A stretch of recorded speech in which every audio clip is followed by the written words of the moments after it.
श्रीरामचंद्रं शरणं प्रपद्ये। श्रीरामदूतं शरणं प्रपद्ये।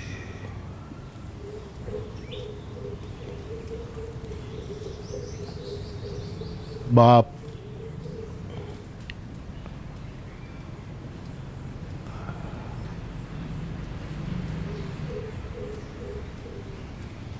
चालीस दिवसीय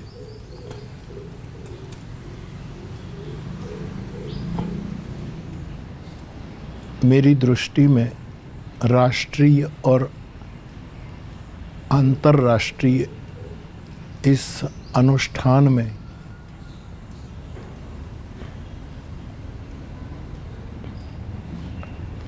आज 20 तारीख को सरकार श्री के आदेश से कहीं नगर के बाहर या जो सरकार ने निर्णय किया हो वहाँ थोड़ी छूट-छाट दी जा रही है।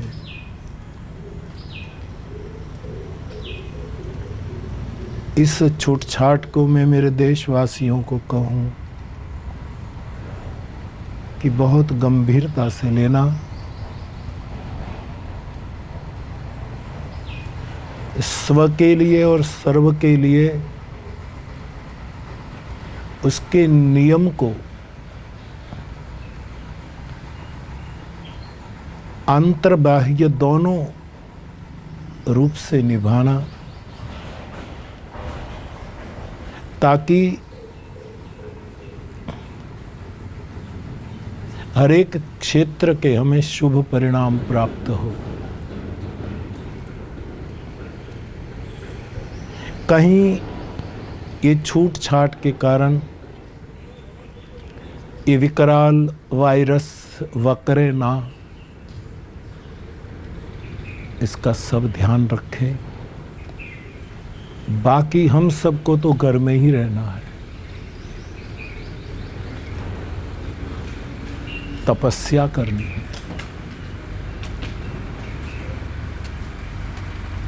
एक साधु के नाते इतना कहकर मैं संवाद में प्रवेश करूं।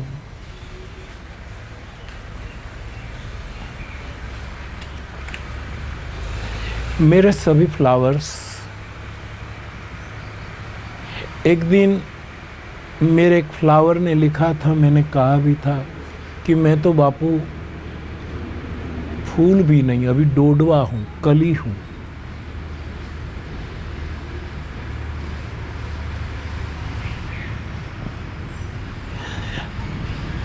एक मेरे श्रोता ने कल मुझे ये भी लिखा कि बापू कहीं यूपी से है, कि बापू आपका एक श्रोता तो अपने आप को कली समझता है, जो अभी विकसित नहीं हुई है, जरा भी विकसित नहीं, पूर्ण रूपेण तो नहीं ही नहीं। लेकिन हमारे घर में हमारी बेटी के उदर में शिशु है। हमारा पूरा परिवार निरंतर आपकी व्यास पीठ का श्रवण करते हैं।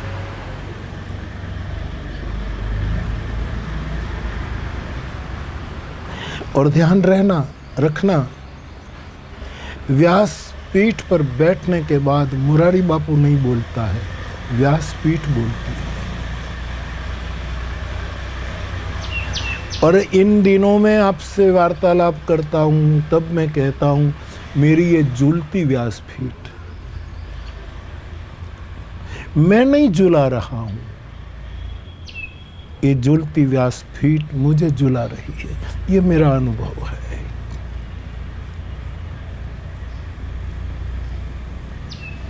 तो उस परिवार ने मुझे लिखा कि बापू हमारी बेटी के गर्भ में बच्चा है, वो भी आपकी कथा सुन रहा है।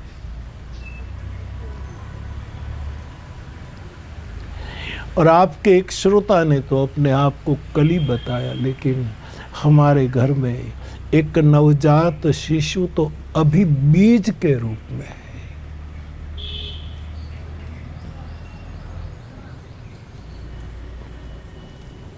तो बीज से लेकर बट तक मेरे सभी फ्लावर्स को मेरी झूलती व्यासपीठ से स्वागत, प्रणाम, जय सिया राम।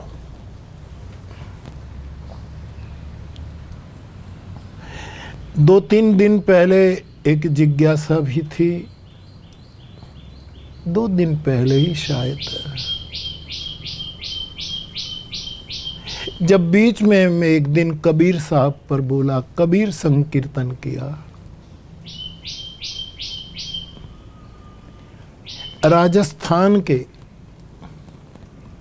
बीकानेर के एक श्रोता ने पूछा, बापू कभी मेवाड़ी मीरा के बारे में भी कुछ कहो।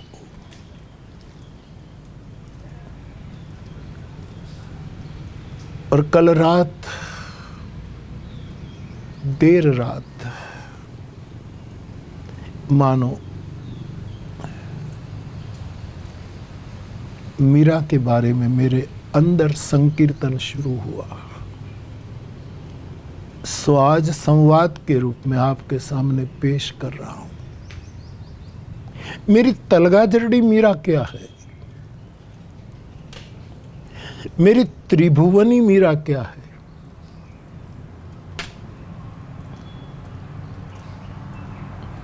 मैं जब तलगा जरड़ी मीरा, त्रिभुवनी मीरा कहता हूं, तब मुझे एक बहुत बड़ी स्मृति आ रही है। मेरे आप मेरे हैं, मैं आपका इसीलिए कहूं।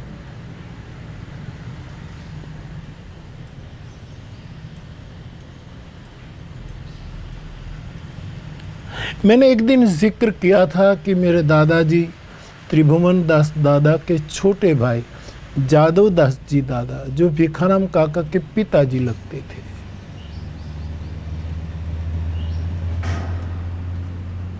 और भिखाराम चाचा की माता मणि माँ, ये जादव दास जी दादा गए, भिखाराम काका तो अपने व्यवसाय में रहते थे, तो मणि माँ पूजा करती थी और आरती का सेवा मुझे मिलती थी, मैं करता था।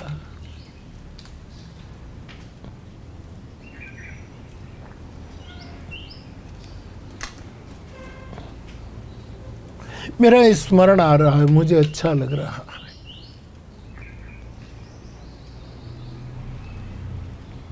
कोई क्या भी अर्थ करे, मुझे कोई लेना देना नहीं, लेकिन मेरी स्मृति का खजाना खुल रहा है, तो मैं किसके सामने कहूं। कभी कभी जिसके पास बहुत संपदा होती है, उसको पता लगे कि मेरे पास बहुत संपदा है, फिर उसको एक चिंता होती है कि ये खजाने की चाबी मैं किसको दूं, कौन संभालेगा।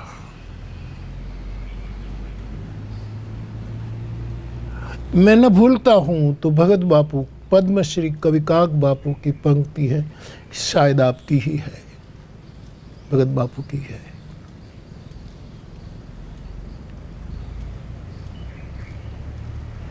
मारी तिजोरी में पड़ा छे अढळक नाणा, चावीओ कोने सौंपवी। मैं खुशनसीब हूं, बुरी भाग हूं, मुझे इस सद्भाग्य का एक डकार है, तृप्ति है। मुझे हर क्षेत्र में पात्र मिले हैं। जैसे आज एक बीज से बट तक मेरी विश्व वाटिका के ये जो फ्लावर्स है, मैं इन सबको पात्र समझता हूं, तभी तो मेरे पास आते हैं। मैं तो कभी बात भी न करूं, देखूं भी ना, फिर भी आते रहते हैं, सुनते रहते हैं, तरसते रहते हैं, छोड़ो रोते रहते हैं। तब मुझे लगता है कि मैं चाबियां भी दे सकता हूं।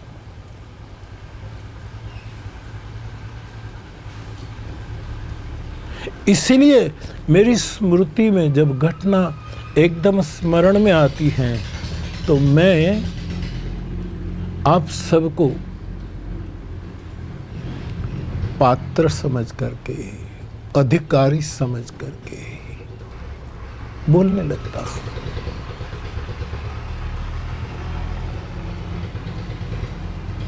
इनमें से एक स्मृति, कभी कभी मैं स्कूल गया हूं।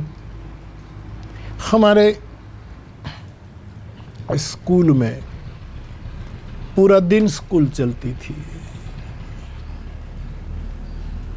शाम 5 बजे छुट्टी मिलती थी। उस समय मध्याह्न भोजन वगैरह कुछ नहीं था।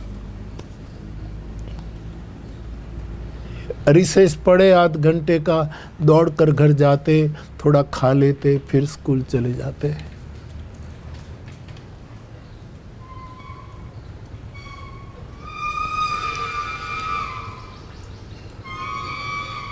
कभी कभी मैं स्कूल से समय पर ना आ सका तो ये जो मणि माँ थी वो तो वृद्ध थी।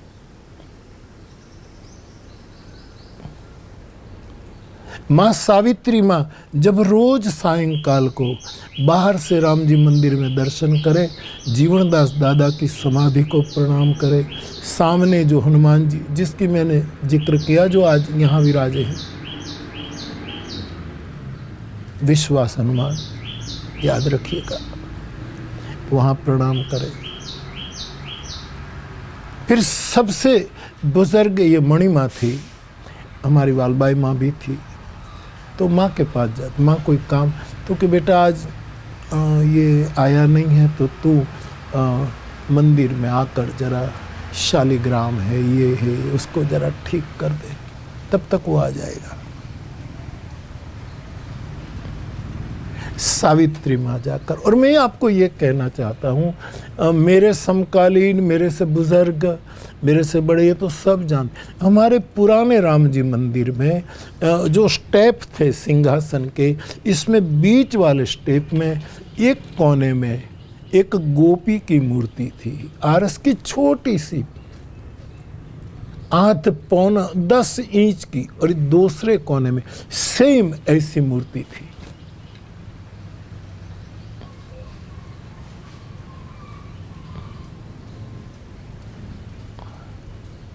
मणि माँ के कहने पर सावित्री माँ उसको रख देते थे, ठीक से साफ करके एक सफेद वस्त्र पहना देते थे, लपेट देते थे। 2 ही गोपी के रूप में 2। मैंने एक दिन मणि माँ को पूछा, माँ ये 2 गोपियों का मतलब क्या, ये 2 मूर्ति किसकी है? बीच में लाल जी विराजते थे, शालिग्राम विराजते थे, 2 कोने में ये 2 गोपी।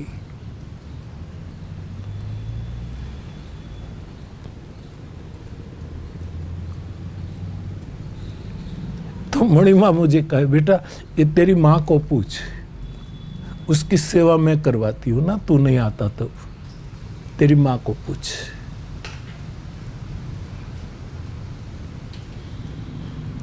मैं तो बाहर रहती हूँ, कहती हूँ बेटा सावित्री ये कर लो, और तेरी माँ गर्भगृह में जाती है, निज मंदिर में जा, उसको पूछ।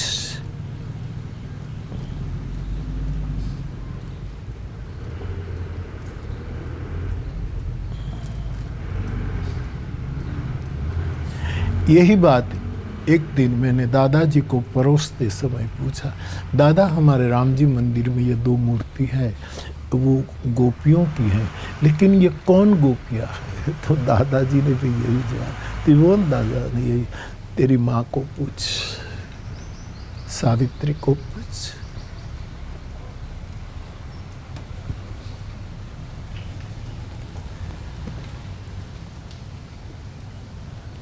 और मैंने पूछ ही लिया।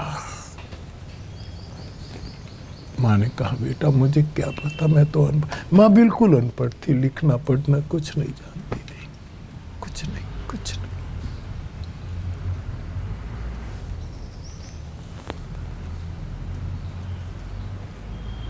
वो कहती, बेटा मैं तो इतना समझी हूं कि ये दो मूर्ति में एक कोने में है और वो खास के ठाकुर जी के दाएं भाग में जो है वो मेरी दृष्टि में मीरा की मूर्ति है और बाएं भाग में जो है वो राधा की मूर्ति है। बेटा मैं ऐसा मानती हूं, मुझे खबर नहीं। देखो हम मार्गी साधु, वैष्णव साधु, हम शास्त्र कम जानते थे, हम साधु क्रम को जानते थे।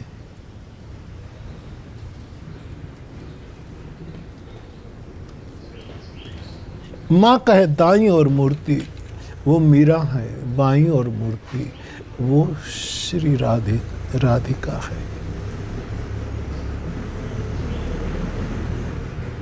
तो मीरा के बारे में जब आप पूछते हैं तो मुझे बहुत अच्छा लगता है। मैंने इस मीरा की आरती उतारी है, पूजी है। और आपको पता होगा कि कभी कभी मुझे वृंदावन की कथा में या किसी श्रोता ने पूछा है कि बापू आपको मीरा निकट पड़ती है कि राधा निकट पड़ती है? क्योंकि आंसू दोनों के पास है, राधा के पास भी है, मीरा के पास। और आप कोई भी अर्थ करो मुबारक, आंसू मुरारी बापू के पास भी है।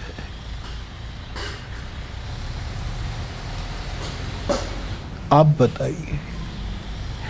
मैंने कहा वृंदावन में ये कहना कि मुझे राधा दूर पड़ती है, मीरा निकट पड़ती है, तो पिटाई हो गई।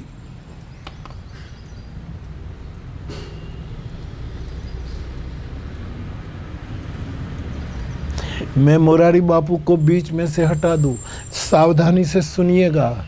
एक क्षण के लिए ये तलगा जड़ा के मुरारी बापू को बीच से निकाल दीजिए, लेकिन मुरारी रखिए। मुरारी माने माधव, मुरारी माने गोविंद, मुरारी माने गोपाल, मुरारी माने परमात्मा।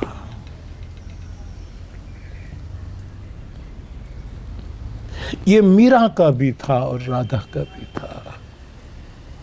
और ये मुरारी यशोदानंदन, व्रज जनरंजन, वो मीरा के भी थे और राधा के भी थे।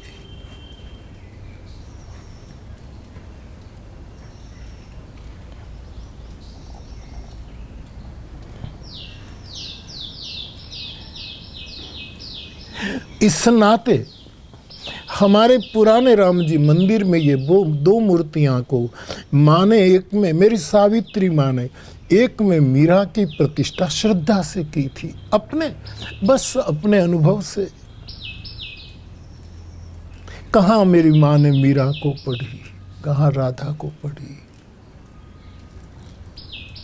अंतःकरण की प्रवृत्ति बोली। तो ये राधा, और ये तब से स्वाभाविक है, राधा से मीरा बहुत निकट पड़ती है।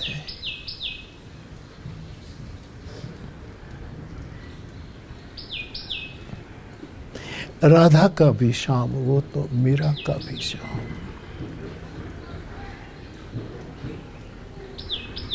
और दोनों एक हैं, याद रखिएगा। जब मुझे पूछा तब मैंने हिम्मत करके कहा मुझे राधा जी से मीरा जी ज्यादा निकट पड़ती, क्योंकि राधा तो परम आह्लादनी शक्ति है परमात्मा की। मीरा राधा कृष्ण को प्रेम करती है, कृष्ण राधा की पूजा करता है। कृष्ण की आराध्या है, आह्लादिनी परम शक्ति श्री राधे। रसिक भक्तों की भाषा में तो हम जानते हैं, कुंज गलीन में देखो पलोटत राधिका पायन। श्री राधा जी के चरणारविंद किंकर बनकर कृष्ण सेवता है, राधा के बोल पर बिक जाता है।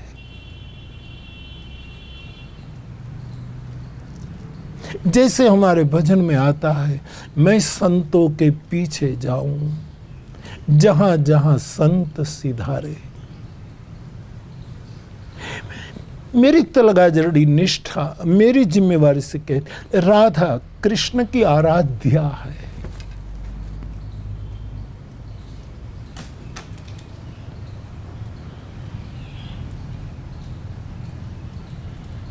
तो ये परम आह्लादी शक्ति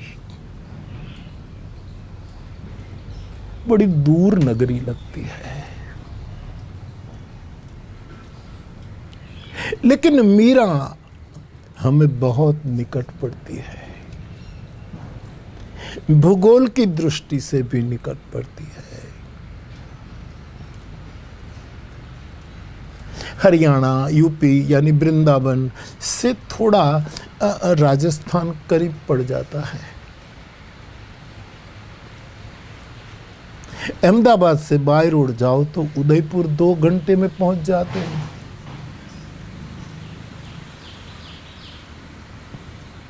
वृंदावन बड़ी दूर नगरी लगती है,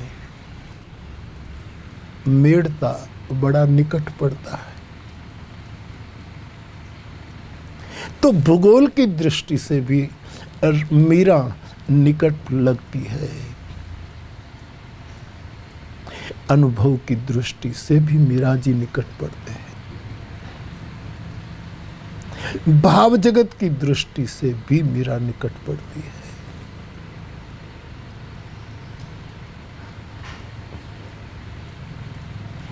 वृंदावन में ये मेरा साहसी निवेदन था, लेकिन जो था वो था।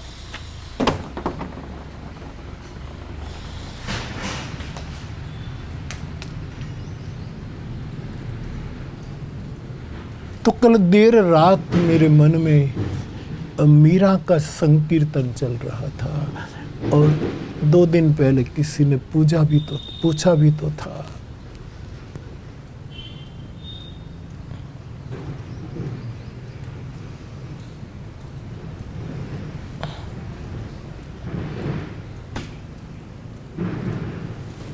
मीरा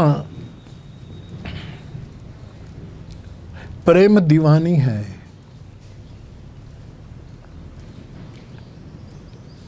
मीरा ने अपने पदों में प्रेम शब्द का उपयोग किया है, लेकिन मैं स्पष्ट तो नहीं कह पाऊंगा, लेकिन प्रीति की मात्रा में कम किया है। मीरा प्रीति शब्द को बहुत महत्व देती है। प्रीति मीरा का प्रसिद्ध पद जो मुझे बहुत प्रिय है, तोरी प्रीत तोड़ू कृष्णा कौन संग जोड़ू।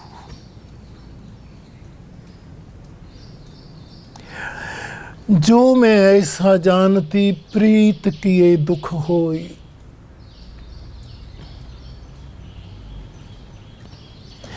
मानसकार भी कहते प्रीति पुरातन लखाई न कोई। यहां पुरातन मानी सनातन, शाश्वत, अखंड, अकुंठ।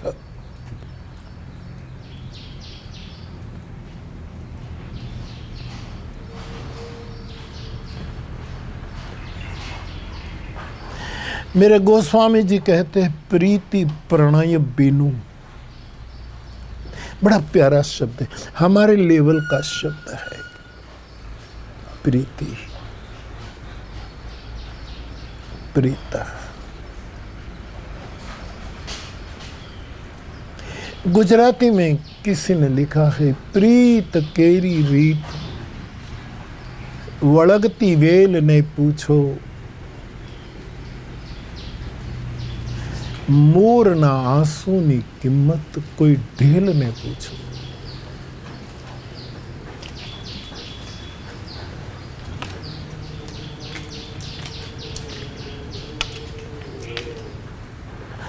मीरा का गत देर रात एक मन में संकीर्तन चल रहा था, तब मेरे सभी फ्लावर्स भाई बहन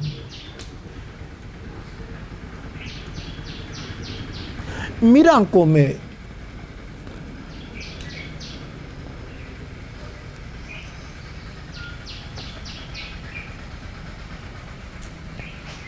पंच रूप में देखता हूं।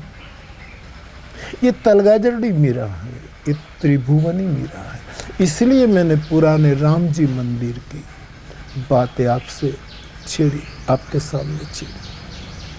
हाँ, साथ साथ आया, किसी ने मुझे ये भी पूछा कि एक दिन हनुमान जी की बातें कहते, आपने कहा कि तलगाजड़ा का तोरण शायद, मुझे पता नहीं 200 साल हुई होगी, लेकिन फिर मैं उसके बारे में चिंतन करने लगा तो मुझे लगा कि तलगाजड़ा में जीवनदास दादा की समाधि है। ये मेरे हनुमान जी यहाँ है, वो जो विश्वास हनुमान वहीं थे। तो इसका मतलब ये 2 साल वाली मेरी बात तो टिक नहीं पा रही है। मुझे लगता है ये सब घटनाएं 300-400 साल पहले की रही होगी।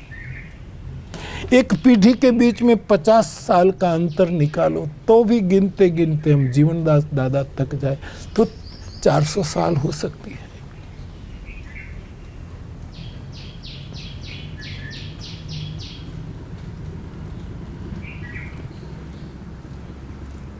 तो बाप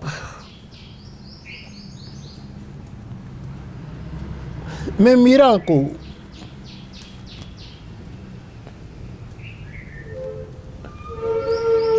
शिव दृष्टि से देखता हूं। शिव के 5 पंच दृष्टि है।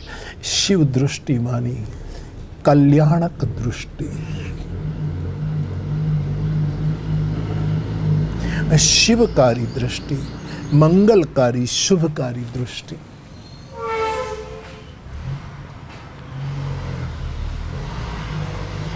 मीरा ने जो प्रेम बेल, प्रीत बेल की बातें कही, असुवन जल सींच सींच प्रेम बेल बोई, मेरे तो गिरिधर गोपाल दूसरा न कोई।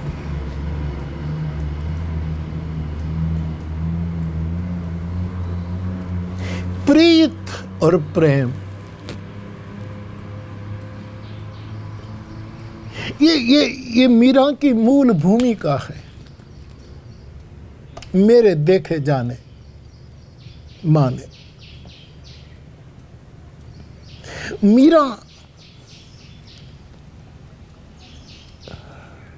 जैसे द्रौपदी अग्नि से प्रकटी, किशोरी जी जानकी जी भूमि से प्रकटी, लक्ष्मी जी जल से प्रकटी, सरस्वती शब्द है आसमां से प्रकटी, पराम्बा भवानी बर्फ से हिमालय से प्रकटी। मुझे कहने दो, ये मेरे अंगत विचार है, ये साधु क्रम है। सुनते जाओ बस, मानना न मानना आपकी स्वतंत्रता है। लेकिन तलगाजरड़ी त्रिभुवनी मीरा की भूमिका जो है, उसकी भूमिका प्रीत है, प्रेम है, अनुराग है।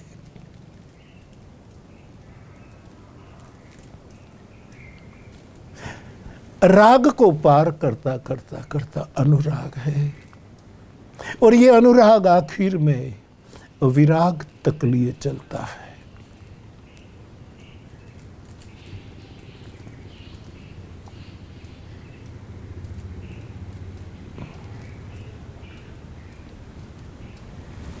तो एक तो है मीरा की भूमिका प्रीत, अनुराग।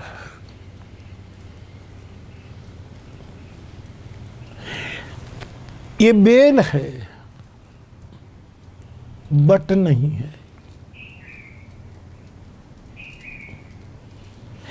प्रीत है मीरा रूपी बेल का बीज, भूमिका, उद्गम स्थान।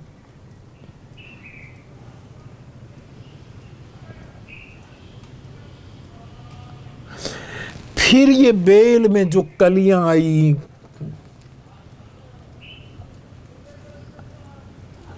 ये दूसरा अंग है मेरी दृष्टि में। ये है मीरा के गीत। मीरा ने बहुत पद लिखे, बहुत गाया मीरा ने।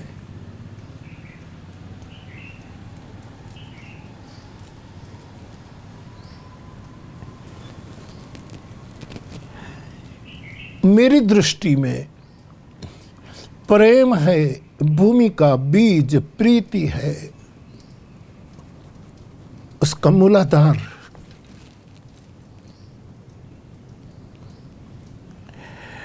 और मीरा के जो पद है, गीत है, एक कलिया है।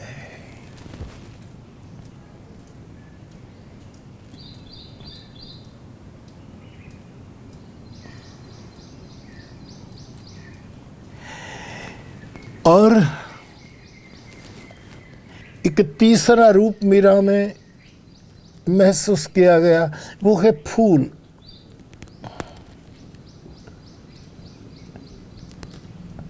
और जब फूल खिलता है तो हवा चलते ही फूल हिलने लगते हैं।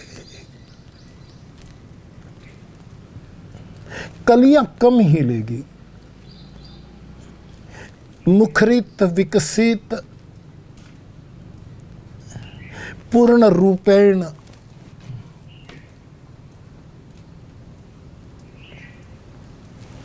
जो खिल गया है, वो छोटे से हवा के झोंकों से हिलने लगते हैं फूल।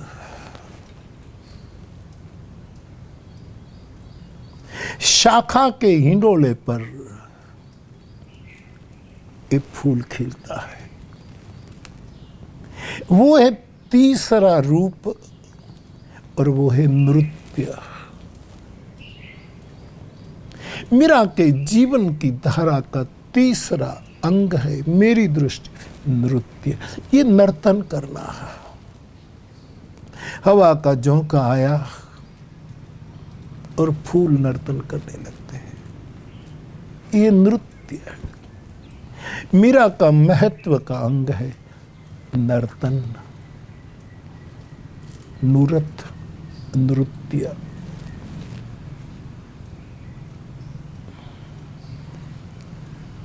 घुंघरू बांध मीरा नाची,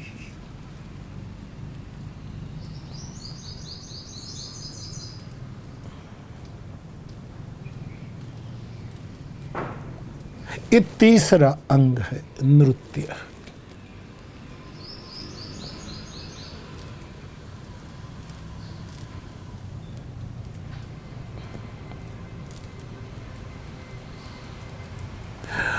चौथा अंग है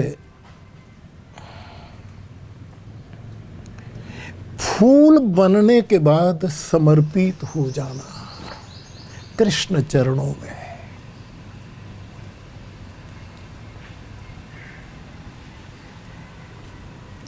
राधा श्री कृष्ण के कुटिल केश का फूल है, मीरा श्री कृष्ण के कोमल करुणा से सबर चरणों का फूल है दोनों फूल।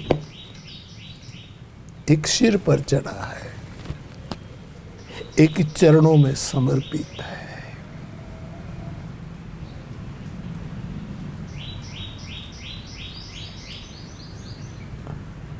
राधेजू और मीराजू में ये अंतर मुझे दिखता है।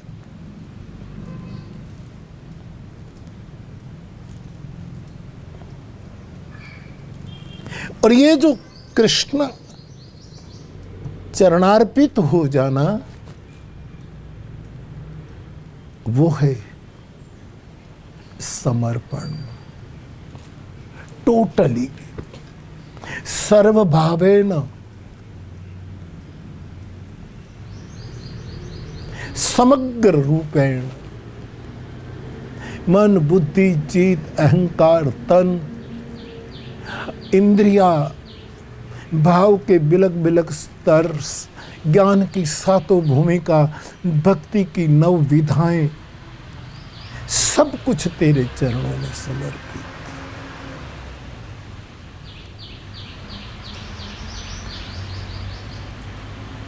ये मीरा का चौथा अंग है, समर्पण। अरे वो मीरा द्वारिकाधीश में खुद को विलीन कर देती है। कुछ साक्षर लोग, कुछ तथाकथित बौद्धिक लोग कहते हैं ऐसा नहीं हो सकता। अरे हो न हो, कौन पड़े इसमें। इस समर्पण का गौरीशंकर शिखर है।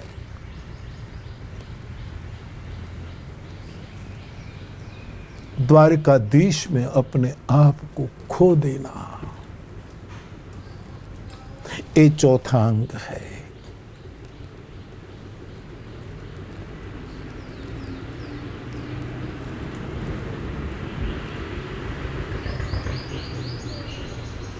और पांचवा और अंतिम अंग मीरा का जो तलगा जरड़ा देखता,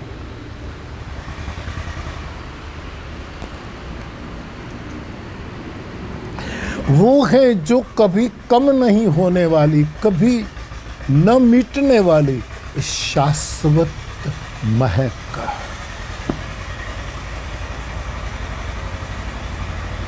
शाश्वत सुगंध, खुशबू।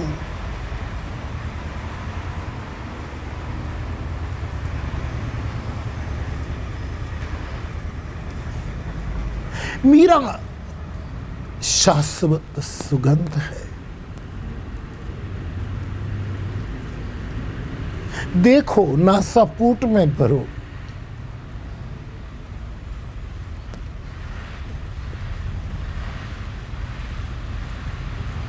कंठ कोनो जो तने भय हो सतत, कैलाश पंडित ने लिखा था। कंठ कोनो जो तने हो भय सतत, तो फूल नहीं, तोड़ो नहीं, जोया करो। एक महक, एक नूरानी खुशबू, एक देवताई सुगंध।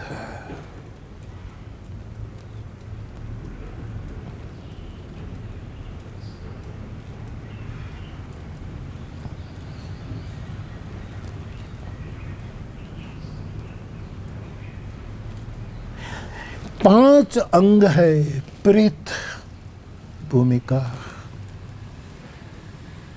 गीत, कली,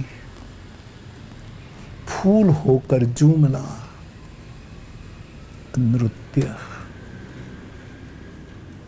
पूर्ण रूपेण विकसित होकर कृतकृत्य भाव से गोविंद के चरणारविंद में समर्पित होना, पूर्णतः समर्पण, पूर्णतः शरणागति, दृढ़ भरोसे के साथ। और पांचवे को देखो, बीज को पकड़ रखती है भूमि, और बीज से निकला ये पौधा उसको भी पकड़ रखती है, कली को, फूल को। समर्पित करो तो भी नीचे ही करना है। लेकिन पांचवा अंग है, उसको फिर कोई पकड़ नहीं पाता, महसूस करता है। वो है मीरा महक।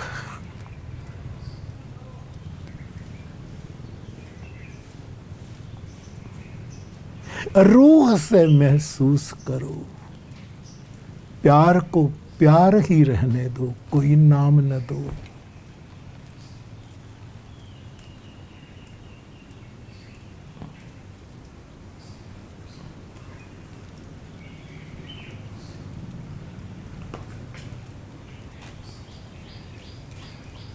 फैल गए मेरा।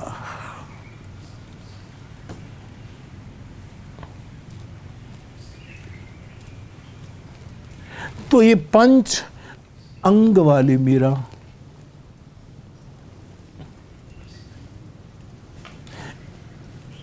मेरे साधु हृदय में, साधु क्रम में प्रतिष्ठित है। जिस दाएं कोने में रही गोपी को मेरी मां ने मीरा कहा था।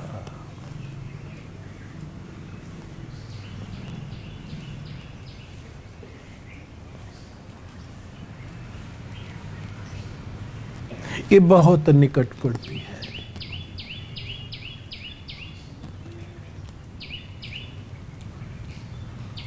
ऐसी मीरा का स्मरण चल रहा था, सो सोचा आज मैं मीरा का संकीर्तन करूं आपके सामने। गाती है, जो तुम तोड़ो पिया मैं नहीं तोड़ू, तोरी प्रीत तोड़ू कृष्णा कौन संग जोड़ू, क्योंकि दूसरा न कोई। प्रेमाद्वैत, प्रेम का ये अद्वैत का गौरी शंकर शिखर है। प्रेमाद्वैत दूसरा है तो राग अनुराग हो जाए, स्वाभाविक है, लेकिन कोई दूसरा ही नहीं। गुरु पितु मातु न जानऊ काय, मोरे सबई एक तुम स्वामी, त्वमेव माता च पिता त्वमेव। ये हम रोज कहते हैं।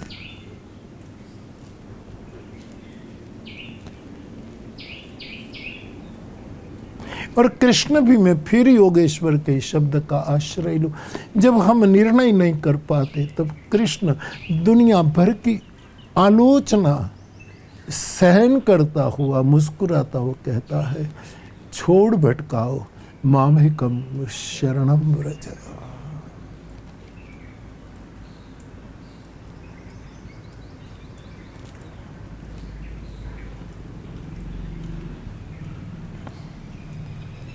वो मीरा तो मुरारी की मीरा, भगवान कृष्ण की मीरा। मीरा ने खुद कहा है कभी, यदि ये पाठ सही है तो मैं ब्रज की दासी हूँ, ब्रज की गोपी हूँ और बरसाना मेरो गांव।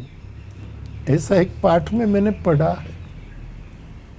मैं चौकस नहीं हूँ लेकिन पढ़ा है, कभी कथा में कहा भी है। मैं ब्रज की गोपी हूँ, बरसानो मेरो गांव है।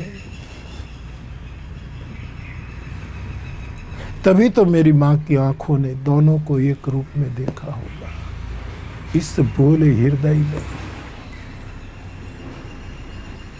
इस निर्दोष अंतःकरण में, कि बेटा ये मीरा है, ये राधा है। ऐसी मीरा की और राधा की प्रतिष्ठा सावित्री मां ने मेरे दिल में की।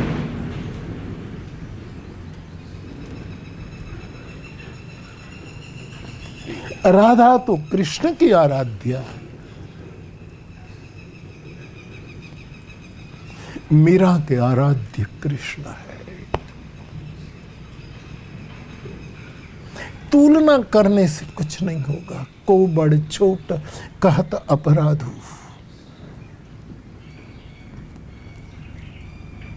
हम कौन तुलना करने वाले हैं, लेकिन अवश्य मीरा जी निकट पड़ती है।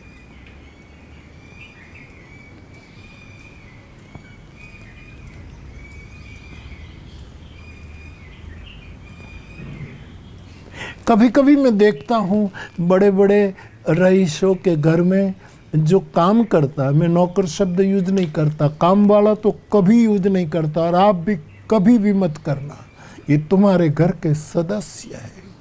इनमें यदि आपने ये जो भेद वाली दृष्टि रखी तो अभेदी का अनुभव कभी नहीं होगा। इस अभेदी का भेद कभी नहीं जान पाओगे। ये हमारे घर के सदस्य हैं। मैंने महाराष्ट्र में कभी कभी सुना है कि घर में जो काम करता है उसको रामू कहते हैं, रामा कहते हैं। अच्छा है, चलो इस बहाने आप राम का नाम लेते। और उसकी जो पत्नी होती है, पति पत्नी दोनों सेवा में लगे किसी के घर, तो उसको राम ही कह देते हैं।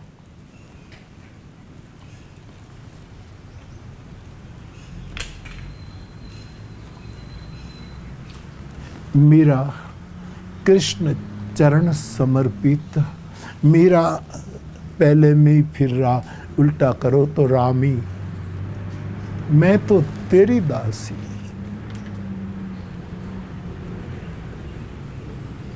तुम मेरे मोती कृष्ण।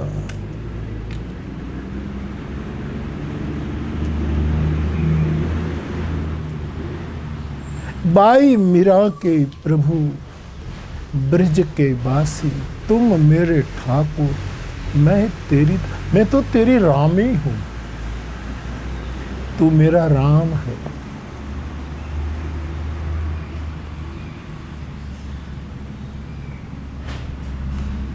तो राधा है कृष्ण की आराध्या,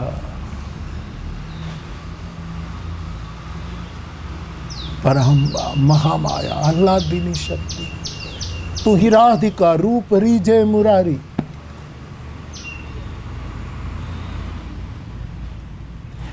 मीरा के आराध्य है कृष्ण, गिरधर गोपाल।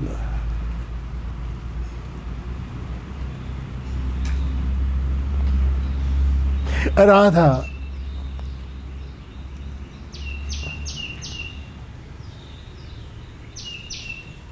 ये अपनी जगह परम तत्व है, मीरा अपनी जगह परम प्रेम है।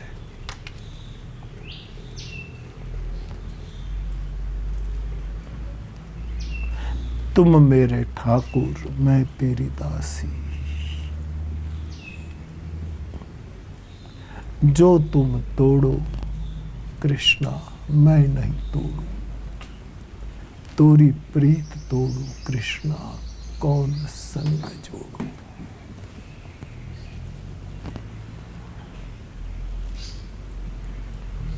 मीरा के स्मरण का, स्मरण संकीर्तन का तो विराम दो, और इसके बाद आखिर में एक छोटी सी हरि कथा।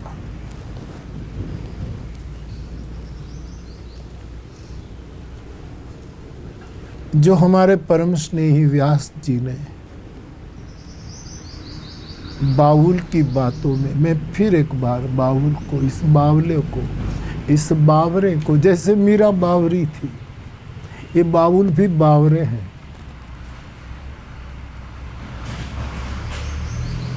एक गायक, नर्तक सब बावरे होते हैं।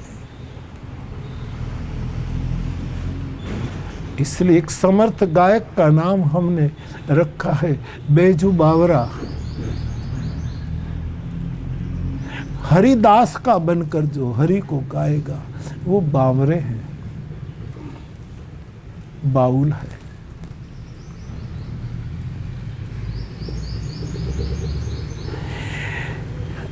एक बाउल मस्त महात्मा के एक कमोद का खेत था, चावल का छोटा सा खेत अपने आश्रम में। वहाँ एक चाड़िया बनाया हुआ था, जैसे खेतों में पक्षी वो बिगाड़ न दे, दाने न वो कर दें, इसलिए हम चाड़िया करते न, उभी लाठी एक ऐसे और कुछ ऐसे कपड़े पहना देते, ऊपर एक हांडी बांडी लगा देते मस्तक की जैसे, तो पंखी डर कर भाग जाए।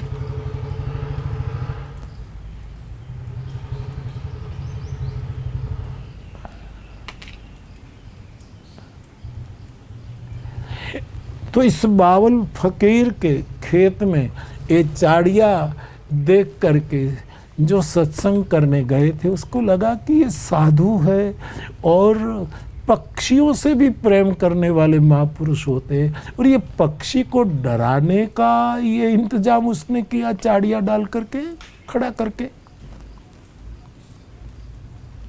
साधु तो निर्भय करता है,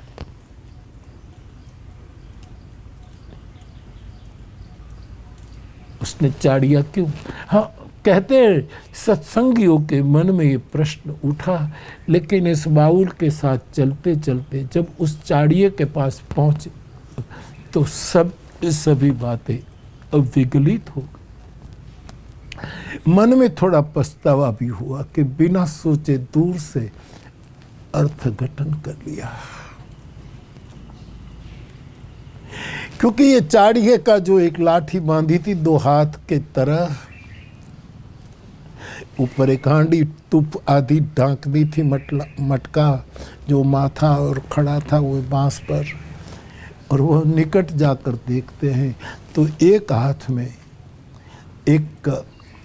एक हांडी लटक रही थी, उसमें दाने थे चावल के, दूसरे हाथ में जो लटक रही थी उसमें पानी था, दाना पानी की व्यवस्था थी। पक्षी आए चाड़िए से डरे ना, दाना खाए और पक्षी पानी पीकर उड़ जाए, ये साधु की रीत है। ये बाउल का परिचय है। संग में गए सत्संगियों को जब ये राज खुला तब बहुत अच्छा लगा। उसने उस बाउल को पूछा, हमने तो ऐसा ही समझा, ऐसा देखा था तो, लेकिन एक हांडी में पानी एक में दाना, क्या मतलब? बोले चाड़िया डराने के लिए नहीं, निर्भय करने के लिए और पोषण के लिए है। दाना पानी संग संग जो ये अर्थ सुन रहे थे राजी हुए। मैं थोड़ा आगे बढ़ूं। दाना क्या है? ब्रह्म। अन्नम ब्रह्मेति व्यजानात्। एक ठिबड़ी में ब्रह्म है, एक दूसरी ठिबड़ी में पानी। पानी क्या है? गंगा जल अति उत्तम जल है, लेकिन वो तो ब्रह्मा के कमंडल से, फिर शिव के जटा में, फिर वो बहती बहती गोमुख, गंगोत्री, हरिद्वार, प्रयाग, गंगा सागर।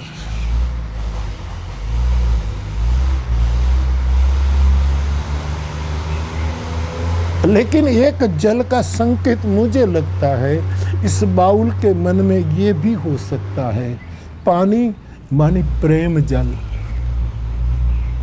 ब्रह्म का अन्न और प्रेम का पानी, यही तो बाउल बांटता है और निर्भय करता है। अभयम सर्वभूतेभ्यो ददामि एतद् व्रतम मम। ये चाड़िया ही बुद्ध पुरुष है। उसका कोई एक विशिष्ट आकार, विशिष्ट गणवेश, विशिष्ट विग्रह मत समझो। व्यक्ति आकार का आदती हो चुका है, इसलिए किसी भी, हर देश में तू, हर वेश में तू, तेरे नाम अनेक, तेरे रूप अनेक, तू एक ही है। हमारे अस्तित्व के क्षेत्र का हमारा गुरु ही रक्षक है, किसी भी विग्रह में।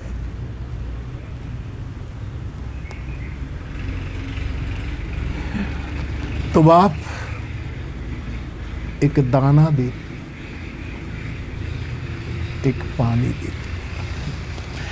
आखिर में राधा हमें ब्रह्म को देती है, मीरा हमें प्रेम का जल देती है, राधा हमें ब्रह्म का भोजन कराती है। आज इतनी ही हरि कथा, जो बोले सो हरि कथा, भजन करे निहकाम। बाप बीज से बट तक के मेरे सभी फ्लावर्स, मैं कल फिर इस झूलती व्यासपीठ के साथ आपकी सेवा में हाजिर होऊंगा। तब तक विदा लेता हूँ। सभी को मेरा प्रणाम। जय श्री राम।